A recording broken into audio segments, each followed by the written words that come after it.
नमस्कार दोस्तों, मेरा नाम है अंकुर और आप देख रहे हैं मेरा चैनल टेक्नो हेल्थ। तो दोस्तों, आज हम बात करेंगे लैप्रोस्कोपिक हिस्टेक्टमी के बारे में।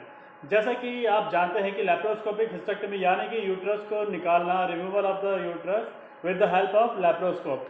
तो आज हम उसी के बारे में बात करेंगे और देखेंगे कि कौन कौन से मिनिमम रिक्वायर्ड इंस्ट्रूमेंट है जो कि हम लैप्रोस्कोपिक हिस्टेक्टमी में यूज़ करते हैं।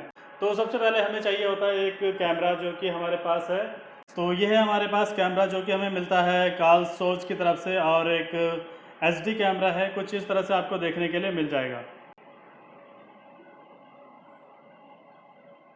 ठीक है, इस कैमरा में लगाया जाता है हमारा स्कोप जो कि हमें कुछ इस तरह से अटैच करना होता है।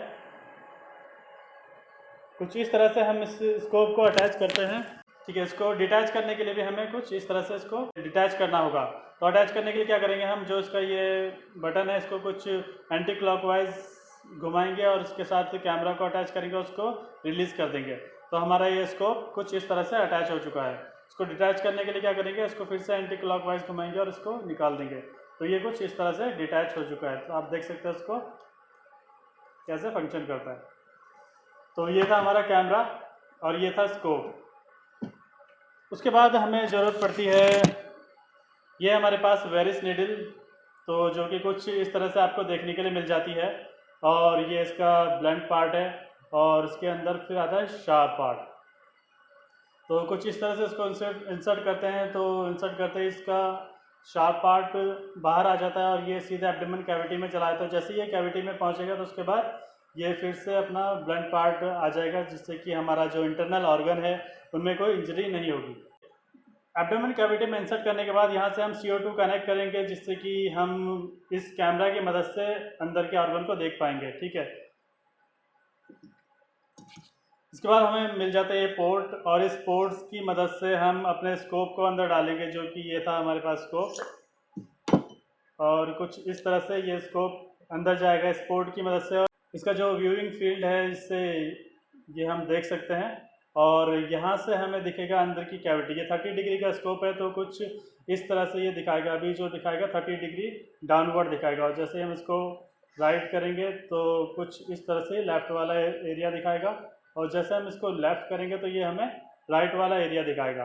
ठीक है, नीचे की तरफ इसको करेंगे तो ये हमें अपवर्ड दिखाएगा, और ऊपर करते हैं इसको तो ये डाउनवर्ड दिखाएगा। तो ये 30 डिग्री का कैमरा कुछ इस तरह से फंक्शन करता है।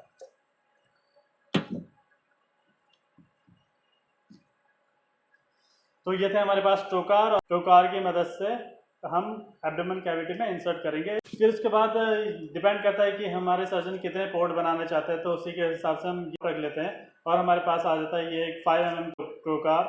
तो इसको भी सेम उसी तरह से इंसर्ट करना है, जहाँ पे भी हमें इंस्ट्रूमेंट प्लेस करना है। जो भी सर्जरी करनी है अकॉर्डिंग टू सर्जरी हम पोर्ट सेलेक्ट करते हैं कि कौन सा पोर्ट कहाँ पे डालना है।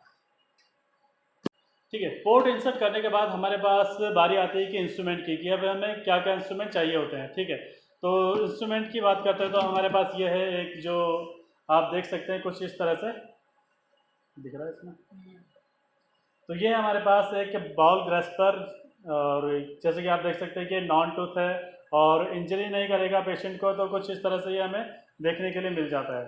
ठीक है, इससे हम क्या कर सकते हैं, कोई भी टिश्यू को, जो सॉफ्ट टिश्यू होते हैं उनको ग्रैस्प कर सकते हैं, और इससे इसको इंजरी नहीं होगी, क्योंकि इसमें कुछ इंजरी करने के लिए क्योंकि एकदम क्या है, क्लीन है, एकदम सॉफ्ट नहीं है। ठीक है, ये है नॉन टूथ है, तो इसलिए कोई भी इंजरी नहीं करेगा सॉफ्ट टिश्यू में।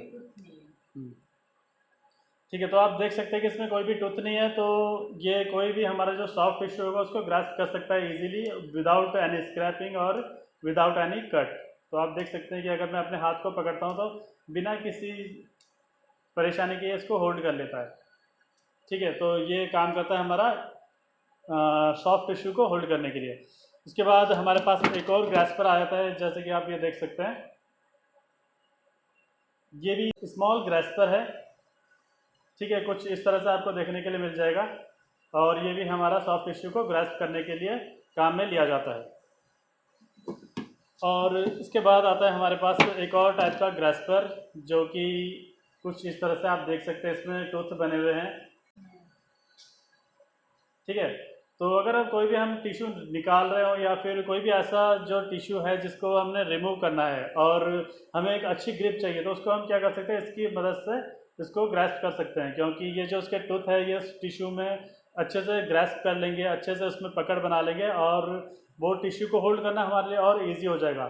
जो क्या होता है, प्लेन ग्रास्पर होते हैं, जिसमें नॉन टूथ ग्रास्पर होता है, उसमें क्या होता है कि मोस्टली अगर हम हार्ड टिश्यू है तो वो स्लिप करने लग जाता है। तो उसके लिए हम क्या करते हैं, ये जो टूथ ग्रास्पर है उसकी मदद से उसको ग्रास्प करते हैं, जिससे कि वो स्लिप ना करे और अच्छे से इसकी पकड़ बनी रहे। ठीक है, उसके बाद आता है हमारे पास एक और इंस्ट्रूमेंट जो कि है ये ग्रास्पर। ये एक बैबकॉक टाइप का है, आप देख सकते हैं इसका डिज़ाइन किस तरह से है, और आप देख सकते हैं कि ये भी क्या होल्ड करने के काम आता है। तो ये आप देख सकते हैं कि किस तरह से ये ग्रास्प कर रहा है।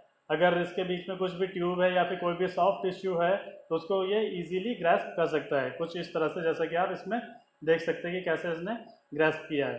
तो ये भी टिश्यू को इंजरी नहीं होने देता, क्योंकि इसका एजेस हैं जो ब्लंट है, शार्प, इसमें कुछ भी नहीं है।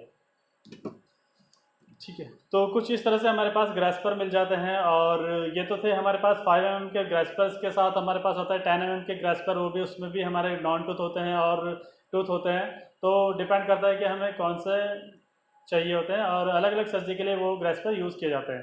तो अभी हम बात कर रहे हैं हिस्टेक्टमी की, तो बेसिक इंस्ट्रूमेंट यही है जो उसमें हमें हिस्टेक्टमी चाहिए होते हैं। अभी हमारे पास आता है कटिंग करने के लिए। कटिंग करने के लिए हमारे पास ये होता है कि अगर हम टिश्यू को कट करना चाहते हैं तो हमारे पास सीजर है, आप कुछ देख सकते हैं कुछ इस तरह से। ये जो सीजर है ये टिश्यू को कट कर सकती है, थ्रेड को कट कर सकती है। जब हम सूचरिंग करते हैं तो उसको थ्रेड को कट कर सकते हैं। तो ये कुछ इस तरह से होती है, और यहाँ पे जो इसके रिंग दी हुई है इसकी मदद से हम इसको घुमा भी सकते हैं, डायरेक्शन दे सकते हैं। ये है इसको डायरेक्शन देने के लिए यूज़ होती है। इसके बीच में एक जो ये है इलेक्ट्रोड्स लगे हुए होते हैं, तो इसमें हम अपना डायरेक्ट करंट भी इसमें पास कर सकते हैं और कोगुलेशन का काम और कटिंग का काम भी इसमें कर सकते हैं, जो कि हम इस मशीन में अपने साथ यूज़ करते हैं। तो सीधे अगर हम मोनोपोलर की तरह इसको यूज़ कर सकते हैं।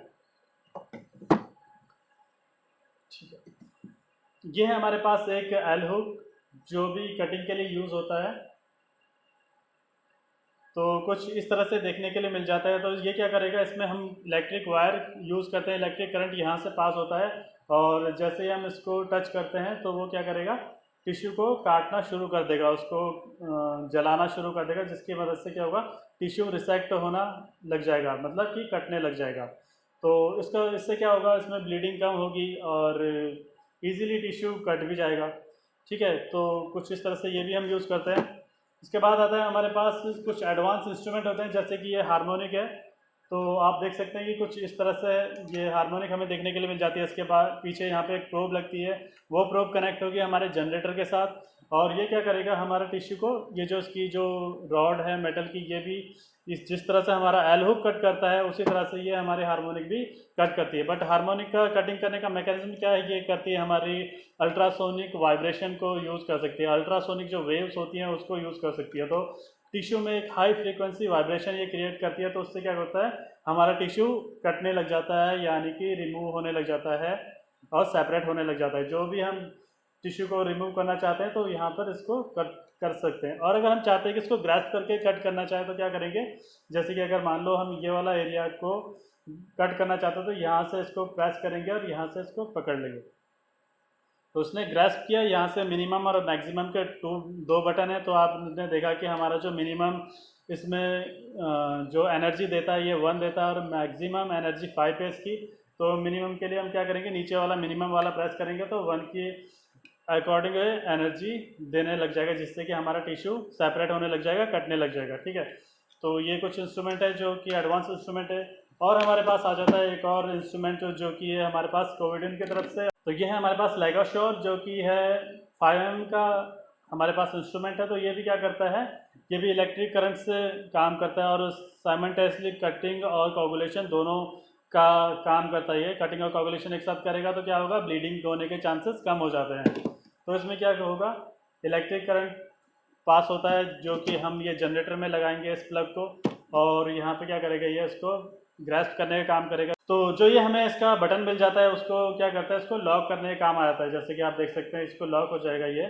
तो उसके बाद हम इसको प्रेस करेंगे। इसको प्रेस करने से क्या होगा, करंट पास होगा, उससे क्या होगा, कोगुलेशन एंड कटिंग का फंक्शन स्टार्ट हो जाएगा। ठीक है, उसके बाद हम कट करना चाहते हैं। इसके अंदर से एक ब्लेड निकलती है यहाँ से, एक शार्प। तो आप देख सकते हैं कि अभी इसमें से एक शार्प ब्लेड निकल रही होगी। और अभी देखिएगा कुछ इस तरह से आप देख रहे हैं, यहाँ पे सामने से एक ब्लेड आ रही है, ये देखिए। तो ये जो ब्लेड है वो कट करने का काम करती है टिश्यू को। तो एक प्रिसाइज कटिंग हमें मिल जाती है अपने टिश्यू में, और इजीली विदाउट एनी ब्लीडिंग हम क्या कर सकते हैं, कटिंग कर सकते हैं और कोगुलेशन कर सकते हैं। ठीक है, ये है हमारे पास मायमा स्क्रू। तो इस तरह से हमारे पास यहाँ पर बहुत सारे इंस्ट्रूमेंट है जो कि हम लेप्रोस्कोपिक सर्जरी के लिए यूज़ कर सकते हैं। ये जो इंस्ट्रूमेंट हैं बेसिकली हम लोग हिस्टेक्टमी के लिए यूज़ करते हैं।